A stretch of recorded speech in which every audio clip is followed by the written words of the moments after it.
was First Venture? Did you work for them, and what did they do? My brother David is, I love and respect. One of the most highly moral people I know, and very, very honest and fair. He had a Series 7, Series 63, and a Series 24 license, and I was very protective of that. Wanted to be very strict on the guidelines. When you're handling people's money, you got to be very careful what you say. You got to be accurate and make sure they know this is a risk. This is what you're getting. When I went to broker's school, they were pretty explicit on what was legal, what was illegal, and I thought David was very, very strict on his policies as far as what could be said and what could not be said. OmniSource at 12.5 cents a share, so I went ahead and bought $5,000 worth, 40,000 shares at 12.5 cents a share, and it actually went all the way up to $1.50 on the ask.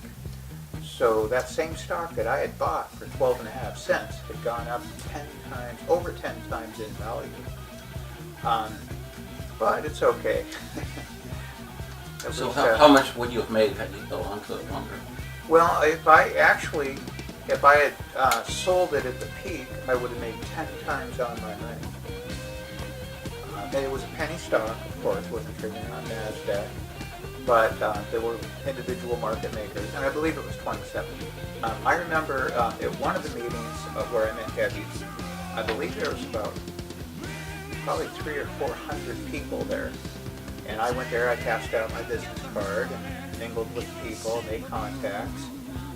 But it was the frenzy was really building up. People were getting excited.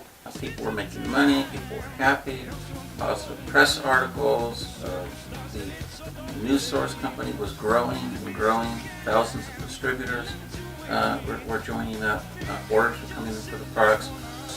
Keep in mind, there was over 20,000 distributors who had joined, who had bought product, who had signed up to distribute the product and recruit other distributors. And to my understanding, based on the people that I knew, that number could have easily gone 5 times, 10 times, very quickly, had the patch been released. The patch was made, ready to go, all the distributors ready to buy it, the stocks were already sold, and they were about ready to open for public trading. Everything was great, and then the FDA said, nope, illegal, you cannot sell it. So what that did, that pretty much killed the deal.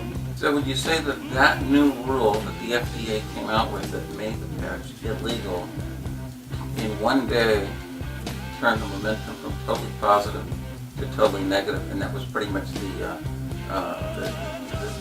nail in the coffin that turned everything negative? Absolutely. I met the love of my life, who I ended up getting married to, lived with for 25 years until she passed away.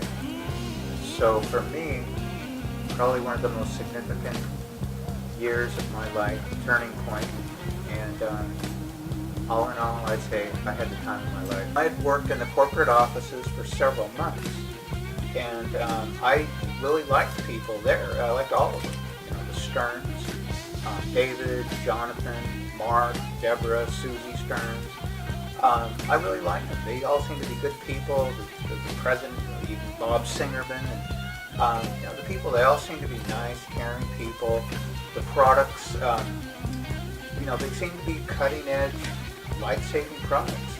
The Protect actually cleared up a lot of viruses, a lot of skin problems and rashes, and all kinds of problems. And the patch was going to do good things. So I think that all the people that I met and worked with in the corporate offices, they all seem to be good, caring people, wanting to help bring cutting-edge, medically healthy products to the planet and help people make money in the process. So I felt myself, everybody that I worked with seemed to be really nice, good people, just trying to make this company work. And unfortunately, when that ruling came out, it just put everything in a downhill momentum.